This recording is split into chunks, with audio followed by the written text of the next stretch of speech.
துல் கிஃபுல் என்ற நபியை அல்லாஹ் சுப்ஹானஹு வ தஆலா ரொம்பவே புகழறாங்க அல் குரான்ல. குரான்ல சில நபிமார்களுடைய வாழ்க்கை விரிவாக இருக்கும், சிலது சுருக்கமாக இருக்கும், சிலது ஒரு சில வரிகள் தான் இருக்கும். அப்படி அந்த வரிசையில பார்க்கும்போது குறிப்பாக சூரத்துல் அன்பியாவுடைய 85லேருந்து 86வது வசனம் நீங்கள் பார்த்தீங்கன்னா, வ இஸ்மாஈல வ இத்ரீஸ வ தல் கிஃப்லி குல்லுன் மினஸ் சாபிரீன் என்று அல்லாஹ் சொல்றான். வதஹல்நாஹும் ஃபி ரஹ்மத்தினா இன்னஹும் மினஸ் சாலிஹின் சொல்றான். இஸ்மாயில், இத்ரீஸ் மற்றும் துல் கிஃபுல் இவங்க எல்லாரையும் நீங்க நினைவு கூறுங்கள் சொல்றான். அவர்கள் அனைவரும் பொறுமையாளர்களாக இருந்தாங்க, மேலும் அவர்களை நமது அருளில் நுழைய செய்தோம் நாம சொல்லி அல்லாஹ் சொல்றான். நிச்சயமாக அவங்க நல்லோர்கள்ல இருந்தாங்கன்னு சொல்லி சொல்றான். மேலும் அல்லாஹ் சொல்றான், வதுகுர் இஸ்மாயில வல்யசா வதல் கிஃப்லி வகுல்லும் மினல் அஹ்யார் என்று அல்லாஹ் சொல்றான். இஸ்மாயில், அல்யாஸ், துல் கிஃபில நினைவு கூறுங்க, அவங்க அனைவரும் சிறந்தோர்கள்ல இருந்தாங்கன்னு சொல்றான் சூரத்து சாதுல 48வது ஆயத்துல.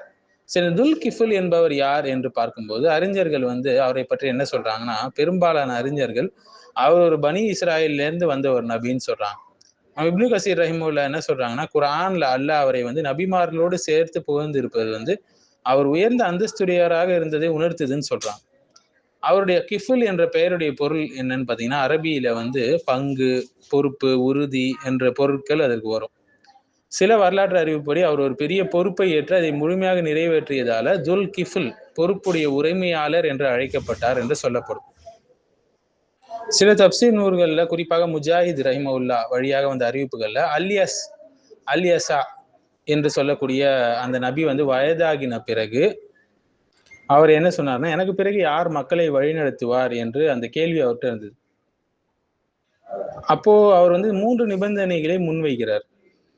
அவர் பகல்ல நோன்பு நோக்கணும், இரவுல தொழணும், கோவப்படாமல் மக்களிடையே நீதி வழங்க வேண்டும் என்று சொன்னபோது மக்கள் எல்லாம் அமைதியா இருந்தாங்க. ஆனா ஒரு மனிதர் மட்டும் எழுந்து நான் இதை ஏற்றுக்கொள்கிறேன் என்று சொன்னார். அவர்தான் பின்னாடி துல் கிஃபில் என்று அழைக்கப்பட்டார் என்று சில அறிவிப்புகள் சொல்லுது. சில இஸ்ராயலியா தப்சீர் அறிவிப்புகள்ல இது காணப்படுது. ஸோ இப்லீஸுடைய சோதனை என்னன்னா, சில வரலாற்று அறிவிப்புகளின்படி இப்லீஸ் அவரை கோபப்படுத்துறதுக்கு முயற்சித்தான். ஒரு முதியவருடைய வடிவில் அவர்கிட்ட ஒரு புகார், ஒரு கம்ப்ளைண்ட்டை வைக்கிறான். மீண்டும் மீண்டும் தொந்தரவு செஞ்சுட்டே இருந்தான். அவர் ஓய்வு எடுக்கும் நேரத்துல கூட வந்தான். ஆனா துல்கிஃபில் என்ன செஞ்சாரு? தன்னுடைய உறுதியை மீறவில்லை, கோபப்படல. ஸோ நவீன காலத்துல நம்ம பார்க்கலாம் இல்லைங்களா, நமது சோதனைகள் சமூக ஊடகங்கள், ஒர்க் ப்ரெஷரு, குடும்ப பிரச்சனைகள், பொருளாதார நெருக்கடிகள்.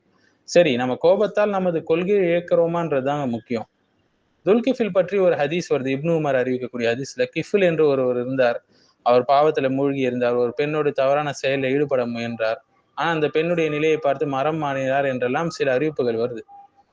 இன்னையிலேருந்து நான் அல்லாவுக்கு மாறு செய்ய மாட்டேன் என்று அவர் திருந்தினார் என்று, அன்று இரவே அவர் இறந்து விட்டார் என்றெல்லாம் வருது. மறுநாள் அல்லாஹ் கிஃப்லை மன்னித்து விட்டான் என்று கதவுல எழுதப்பட்டிருந்ததுலாம் வருது. ஆனால் இப்னு கசீர் என்ன சொல்றாங்க, இந்த ஹதீஸ் சஹீஹா இருந்தாலும் அதில் வரக்கூடிய கிஃபில் குரான்ல வரக்கூடிய தில் கிஃபிலை குறிக்கலன்னு சொல்லி சொல்றாங்க. சலா அல் ஹாலிதி கூட பார்த்தீங்கன்னா என்ன சொல்றாங்கன்னா, டாக்டர் சலா அல் ஹாலிதி துல் கிஃபிலை பற்றி நபி அவர்களிடமிருந்து வந்த எந்த சரியான ஹதீஸும் இல்லை என்று சொல்றாங்க. சில இஸ்ராயலியா அறிவிப்புகள் துல் கிஃபிலுக்கு பெரிய பாவங்களை எல்லாம் சேர்க்கிறாங்க அவங்க. இதெல்லாம் ஆதாரமற்றது. நபிமார்களை பற்றி ஆதாரமற்ற குற்றச்சாட்டுகளை ஏற்றுக்கொள்வது அனுமதிக்கப்படாதது. அவர் ஒரு பொறுமையாளர், குல்லுன் மின சாபிரின் என்று அல்லாஹ் சொல்றான். அவர் நல்லோர்கள்ல ஒருவர், இன்னஹும் மின சாலிஹின் என்று சொல்றான். அவர் சிறந்தோர்கள்ல ஒருவர், குல்லும் மினல் அஹ்யார் என்று சொல்றான். ஸோ பொறுப்பை ஏற்றால் அதை நிறைவேற்றணுங்க. இன்னைக்கு திருமண பொறுப்பா இருந்தாலும் சரி, பெற்றோர்கள் இருப்பது, ஆசிரியர்கள் இருப்பது, தலைவராக இருக்கலாம், எல்லாமே ஒரு கிஃபுல் தான், ஒரு பொறுப்பு தான். நாம் ஏற்றுக்கொண்ட பொறுப்புகளை உண்மையோடு நிறைவேற்றுமா என்பதுதான் முக்கியம். அடுத்தது ஆங்கர் மேனேஜ்மெண்ட் பண்ணணும். கோபத்தை மேலாண்மை செய்ய வேண்டும். சமூக ஊடகங்களா இருந்தாலும் சரி, அரசியல்ல சரி, குடும்ப உறவுகள்ல சரி, கோபம் அதிகரித்து வருது இன்னைக்கு. நம்ம பார்க்கலாம் இல்லைங்களா, பொறுமையே யாருக்கும் இல்லை முன்ன மாரி. ஸோ துல் கிஃபிலுடைய பாடம் என்னன்னு பார்த்தீங்கன்னா, கோபம் நீதியை ஒருபோதும் அழித்து விடக்கூடாது. மேலும் அந்த அறிவிப்புகளில் குறிக்கப்படுது, பகல் ஃபுல்லா நோன்பு வைக்கணும், இரவுலாம் தொழணும், கோபமின்மையா இருக்கணும். இது அனைத்தும் சுய ஒழுக்கத்தை உருவாக்கக்கூடிய ஒரு விஷயம், செல்ஃப் டிசிப்ளின்.